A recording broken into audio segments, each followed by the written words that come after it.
Hey guys, welcome back to the channel Mountain Standard Time. My name's Rob, and today we've got a long video, so strap in, buckle down, do whatever you gotta do, grab some popcorn, because I went to the Denver RedBar event last night, and I took some video of pretty much all the watches. We had everything from Seiko 5s all the way to an MB&F, a couple of them. So guys, enjoy the video, and if you wouldn't mind, please give me a like and subscribe to the channel. I appreciate it. All right, let's roll that beautiful bean footage. All right, starting us off is the Blanc Pawn 50 Fathoms bathyscaphe. Beautiful movement on that as well. The owner had just gotten this like that day. Guys, this by far is probably the best collection of watches you'll see in the video. No bias whatsoever.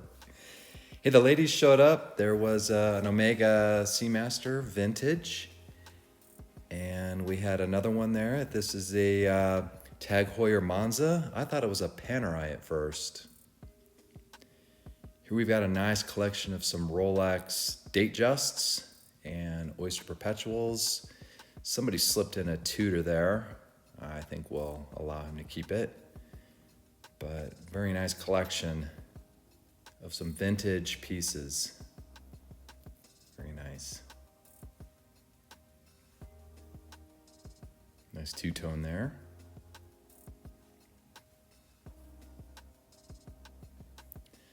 All right, another ladies' Datejust on the wrist.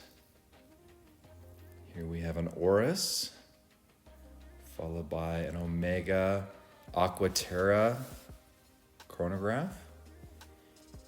There's that Seiko 5, guys. See, they're all accepted here at RedBar. Here we've got a Tudor Heritage 41 millimeter. And here we've got a Rolex Batman in the Jubilee, otherwise known as the Batgirl. And we have an Oris. And we have a Tag Heuer Aqua Racer.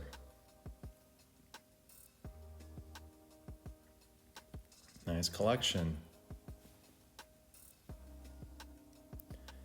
Okay, moving on to another collection.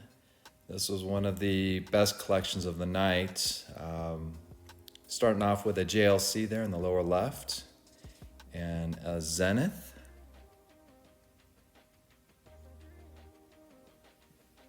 Oh, just run-of-the-mill Rolex white Daytona. Yeah, nothing too big, nothing too special. This Rolex Submariner is a no date, and it was the last one, the last model before it went to ceramic.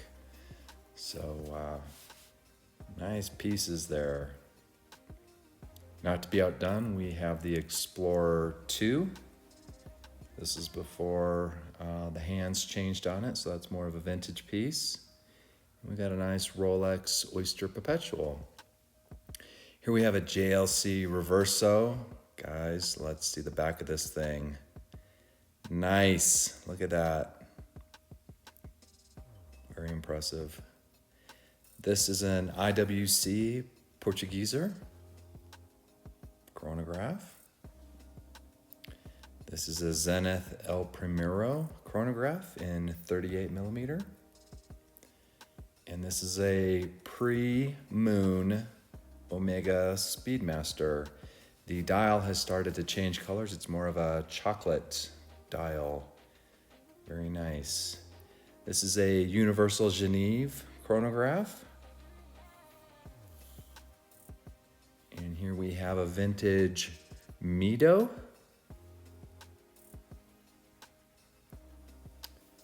And next we have up a vintage Movado with a Zenith El Primero movement inside there. And guys, here's a Pierce. I had a Pierce earlier on the show. I sold it for my friend. I have seller's remorse. I was selling it for my friend, but I have seller's remorse. I should have held on to it. And then finally we have Tourneau. That's a Tourneau chronograph. All right, moving on. This is another collection. Some heavy hitters here, guys. Starting off with that Tudor chronograph. That Rolex Submariner on the right is a red Submariner with the red text. Very expensive. All right, here's an Explorer 2, a Steve McQueen, reference number 1655. A Rolex Milgauss, vintage, black dial, very rare with that black dial and the red fonts.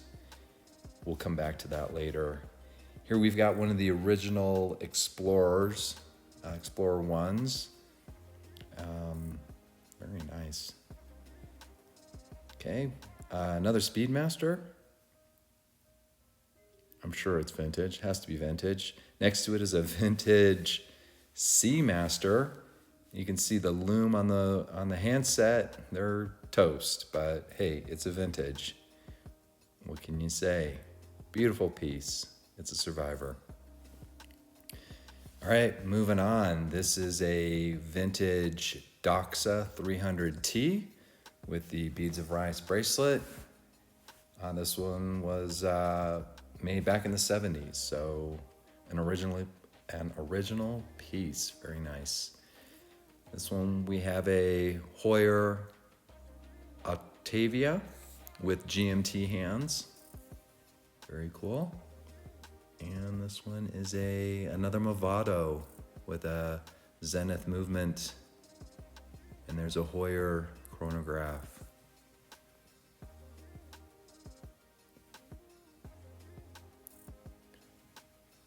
Great collection.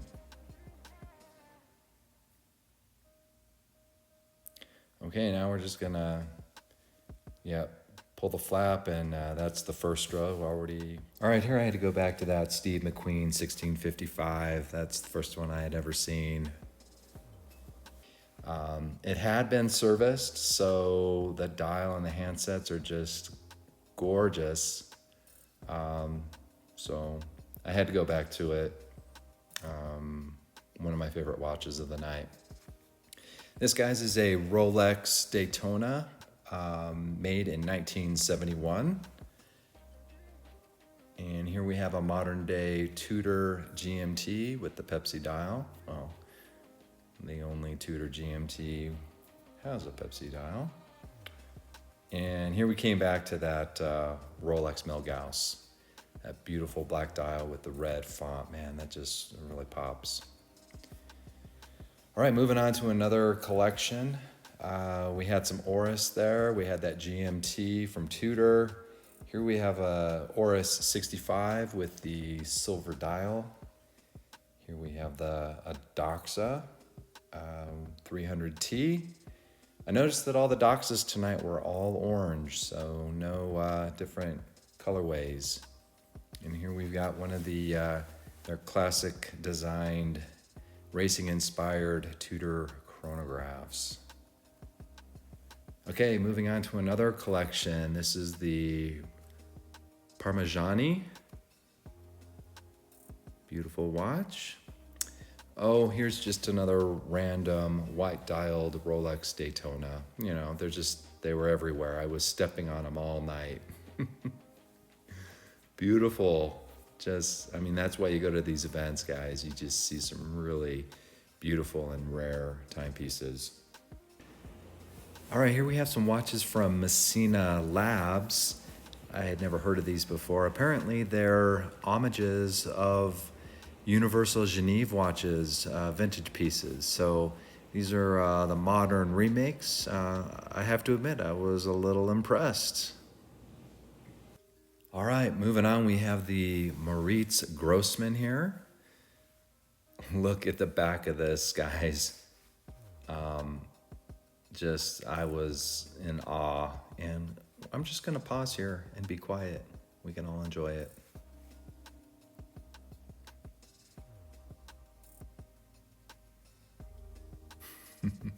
Wow. So just kind of a plain silver dial, but it's like all the fireworks are on the case back. Wow. So impressed with that watch and that movement. Very cool. All right, next guys, we have a Schwarz Etienne. Correct me if I said it wrong down in the comments, but really impressed with the guilloche on this dial. I know some of my horological friends out there are really into guilloche. And here's a watch that might might get their attention. Now the movement on this is just gorgeous. Right up there with the Maurice Grossman, I believe. Maybe not as fancy, but still, wow, an eye catcher. Okay guys, this one was probably one of the coolest watches of the night. This is a De Bethune Stradivarius.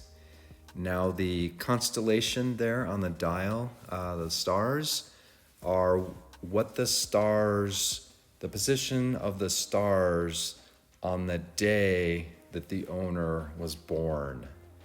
Very cool. And there's the back of the case. Again, this was a custom piece made specifically for him. And that's how he wanted it. He wanted that movement, almost a mirror finish, and I think he got it. Here we've got just a random Submariner just out by itself. Hello, Submariner. Very nice. I didn't see any Submariners with dates during the evening. Here we've got a JLC Reverso with the salmon dial. Very nice. And moving on to a Hoyer. And this is a Zenith Defy there. Definitely vintage. Look at that bracelet. You can tell that's vintage. And here's the bathyscaphe that we saw.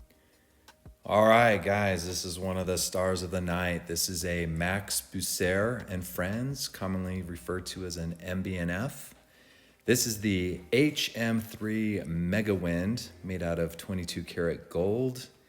I think they should call it the C3PO. Yeah, you can't unsee C3PO there. Very cool. Moving on, guys, this is the Bulldog. Very neat. I've got some footage of a very unique power indicator at the very end of this video with jaws. Here we have an FP Journe in that beautiful blue dial. And we also have a Langenzona. I don't know how to pronounce it. It's way out of my price range. Why do I need to know how to say it? Look at that movement. Wow, just amazing. Wow, so many pieces. Moving on to another collection, we've got an Omega Seamaster. This is the new one with the ceramic dial and bezel in the white. Very nice. Moving on to who allowed that Seiko quartz to enter the room that night? I don't know. We'll track them down. And this is a Rolex Submariner Kermit, the new model, the 2020 version with the ceramic green bezel. And here we have a Grand Seiko GMT. I like that color scheme. Very cool. All right, popping the flap there, we've got the new Tudor chronograph in white. I think that's like the most sought after one. There's a white and a black dialed version. This guy's got the white. Here we have a highly sought after Rolex Oyster Perpetual in the yellow. I think Rolex calls it like a fire orange or something like that, but it's yellow. This is a Cartier Santos. Very cool. And this is a Dan Henry. So it's a Mecca quartz. So expensive watches and not so expensive watches. So guys, here's that Bulldog MB&F on the wrist. Take a look at that thing. And as we turn it, you can see those teeth That's a power indicator. So when the teeth actually close up, that's letting you know that the power is coming to an end. So let's get a better look at that. There are the teeth. And so when it closes up, power goes to 0. Wow. I don't think that will fit under the cuff very easily. Yeah, that's why I didn't buy one. And we'll finish up this video with the watch I just happened to be wearing that night and didn't photograph. The Halios GMT C4.